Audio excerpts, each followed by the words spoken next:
Mushroom की जहाँ तक बात है, ये एक ऐसा संस्थान है जो कि पूरे देश में अकेले मशरूम पे काम करता है।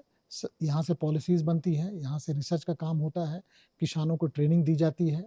और अभी जो मशरूम का अगर देखा जाए तो सबसे ज़्यादा जो फ़ायदा मशरूम में होगा,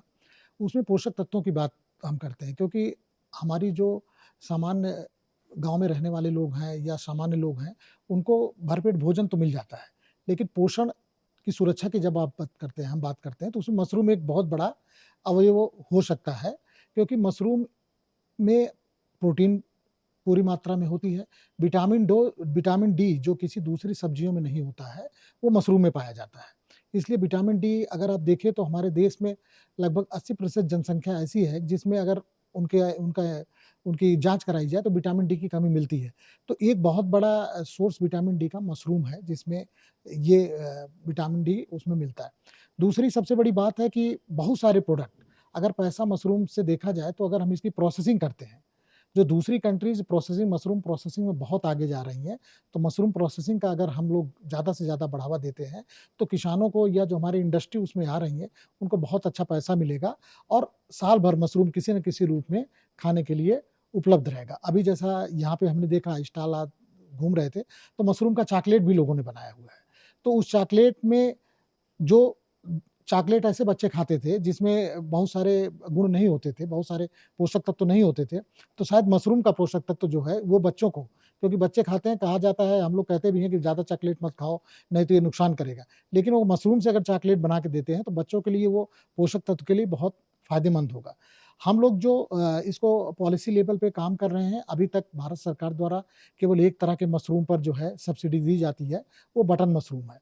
क्योंकि अभी रिसर्च का काम जो है, शोध का काम बहुत सारे दूसरे मशरूम पे भी हो चुका है। तो हम लोग सरकार को दूसरे मशरूम में कितनी लागत लगती है एक किसान अगर एक पर्टिकुलर यूनिट में करना चाहता है, तो उस तरह का रिकमेंडेशन हम नेशनल हॉर्टिकल्चर बोर्ड को दे रहे हैं। तो आज कुंभ अनुसंधान निदेशालय 28वां मशरूम मेला मना रहा है। इस मेले में पूरे भारतवर्ष के जो मशरूम के उत्पादक हैं और मशरूम इंडस्ट्री के साथ जो जुड़े दूसरे लोग हैं, वो इसमें आते हैं, वो अपना एग्जीबिशन यहाँ पे लगाते हैं। तो हमारा जो मुख्य उद्देश्य इस मशरूम मेले का रहता है कि जो टेक्नोलॉजीज़ डेवलप हुई हैं, जो नई-नई वैराइटीज़ डेवलप हुई हैं, जो नए-नए मशरूम की खेती डेवलप हुई है, उसके बारे में ज़्यादा से ज़्यादा लोगों को बताया जाए। जो वैल्यू एडेड प्रोडक्ट्स यहाँ पे बनाए गए हैं या दूसरे लोगों द्वारा बनाए गए हैं, उनकी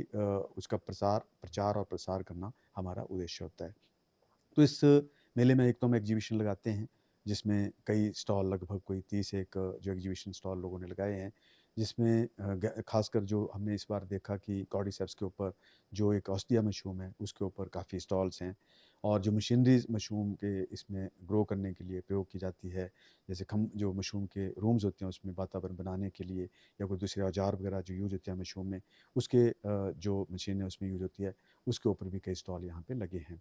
एक पार्ट तो है उसमें आम जनता आती है, उसमें विज़िट करती है और अपनी जानकारी वहाँ से हासिल करते हैं। दूसरा हमारा जो ऑडिटोरियम में हमारा प्रोग्राम चलता है, उसमें हम एक किसान गोष्ठी का आयोजन करते हैं, जिसमें जो किसानों को जो मशरूम उत्पादकों को जो समस्या हैं, उनके बारे में चर्चा की जाती है और उसका निवारण हम वहाँ पे देने की उनको कोशिश करते हैं। और इस तरह से ज़्यादा मशरूम के प्रति अवेयरनेस को बढ़ाने के लिए इस मशरूम मेले का हम प्रतिवर्ष आयोजन करते हैं।